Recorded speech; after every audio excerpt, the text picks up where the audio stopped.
Tout a commencé quand j'étais dans la Nièvre, dans un village à 20 km de Cosne-sur-Loire.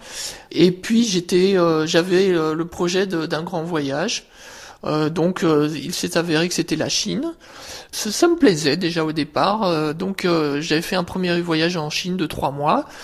J'ai rencontré des gens, c'était très sympa. Et j'ai voulu renouveler la chose, donc j'ai refait. Et c'est lors du deuxième voyage que j'ai rencontré madame à Pékin, lors comment on appelle ça, un English Corner. C'est en fait des lieux où les Occidentaux rencontrent les Chinois ou les Chinoises pour un échange en anglais. En fait, j'avais pas eu de relations à long terme. J'ai eu des relations, on va dire, avec des personnes, mais sans avoir de logement commun. Donc jusqu'à présent, c'était ça. Même si ça durait 2-3 ans comme ça, voilà, c'était bon, on va chez l'un, on va chez l'autre, voilà, et sans projet d'enfant particulièrement, j'en étais pas encore à ce point-là. D'ailleurs, moi, dans ma tête, j'étais pas assez mûr encore pour ça. Et même en approchant la quarantaine, je me disais quand même, un enfant, c'est une sacrée responsabilité. Il faut déjà pouvoir assumer financièrement, spirituellement, oui, avoir des notions. Bon, et c'est vrai que moi, je prenais le temps quand même. Je me précipitais pas trop pour avoir un enfant. Donc, dans cette perspective, je me suis dit, en allant en Chine, ça ne serait pas exclu quand même d'avoir une relation sérieuse avec une Chinoise et pourquoi pas d'avoir un enfant. Alors elle, sur place, elle avait un job, donc elle était commerciale dans une boîte italienne qui vendait des appareils de nettoyage industriel. Voilà. Moi, à cette époque, j'étais encore dans l'informatique, donc je faisais des interventions en informatique à gauche, à droite, des sites internet. Donc ça a commencé là. Et ensuite, donc, j'étais présenté aux parents qui étaient beaucoup plus loin, qui sont dans le nord, dans la province du Liaoning, hein, donc Shenyang, la capitale de Liaoning, qui est quand même une ville de 7-8 millions d'habitants. Très bien, famille très accueillante, voilà, les 1, 2, 3, 4 premières années, voilà, bon, tout est normal, voilà, pour moi, c'était aussi beaucoup de découvertes, hein, puisque je découvrais quand même un pays, une culture. Du coup, il a fallu se marier sur place. Et ensuite, quand le mariage a été établi, il a fallu faire la publication des bans en France, là où je résidais. Donc j'accueille madame chez moi dans la Nièvre, dans un village de 1500 habitants, dans une vieille maison que j'avais commencé à retaper déjà. Et ben on s'installe et puis effectivement après il y a un long travail d'intégration pour elle. Bon, alors moi j'ai fait tout mon possible pour qu'elle s'intègre. Bon, déjà dans un village, en campagne, il est quand même indispensable d'avoir une voiture. Donc je l'ai fait conduire là pendant 1 an. Je l'ai forcée à conduire la voiture.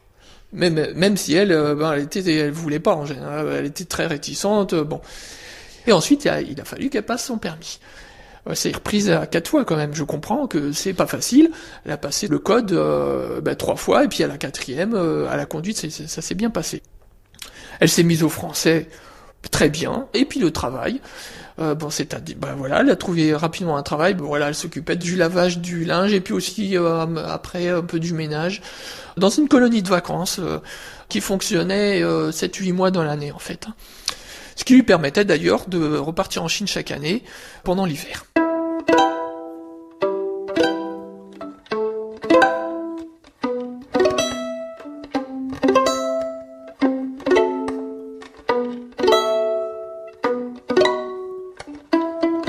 Il y a eu la naissance de notre fils aussi, hein, au bout de 3-4 ans, oui, Xan est né. Xan, c'est ça ? Oui, Xan, X-A-N. Ça ne veut rien dire en fait, hein, c'est bon. Je veux dire, bon, ça peut être un diminutif de Roxane ou Xavier, quelque chose comme ça. Après, on peut trouver des significations un peu partout, quoi. Je veux dire, bon, Xan, ça peut être un peu sun, le soleil, ça peut être, en chinois, ça veut dire 3 aussi, bon, voilà.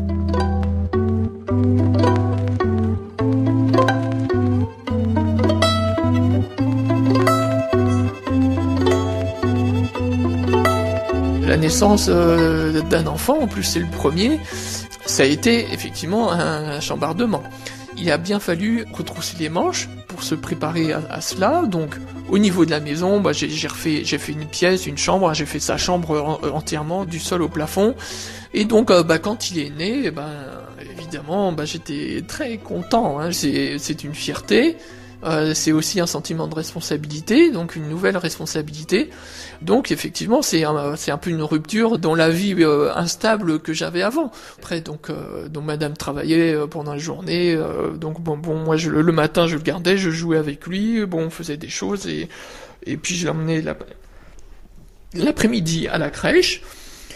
Et voilà, donc ça s'est déroulé un certain temps comme ça, jusqu'à ce qu'il aille à l'école maternelle. Puis la séparation s'est faite là, parce que à partir du moment où que Madame avait eu un enfant, moi je ne servais plus à rien. Voilà la réalité des choses. Et je l'ai constaté, hein, c'est-à-dire que je n'existais plus pour elle. Hein. Il n'y avait plus rien, il n'y avait plus de complicité, plus de rapport, plus rien du tout. Je n'existais plus. Je voyais que Madame ne me respectait même plus, que j'étais son larbin, elle s'occupait même plus de rien, c'est-à-dire que la maison, elle considère même pas qu'elle était chez elle, c'est-à-dire que c'était à moi de régler toutes les factures et de faire le ménage.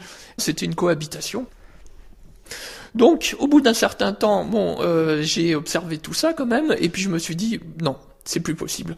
Surtout que, moi, au niveau professionnel, ça n'allait pas trop. Moi, je n'avais que les minima sociaux, j'avais le RSA, plus des vacations de pompiers volontaires. Donc, ces revenus-là étaient quand même très justes.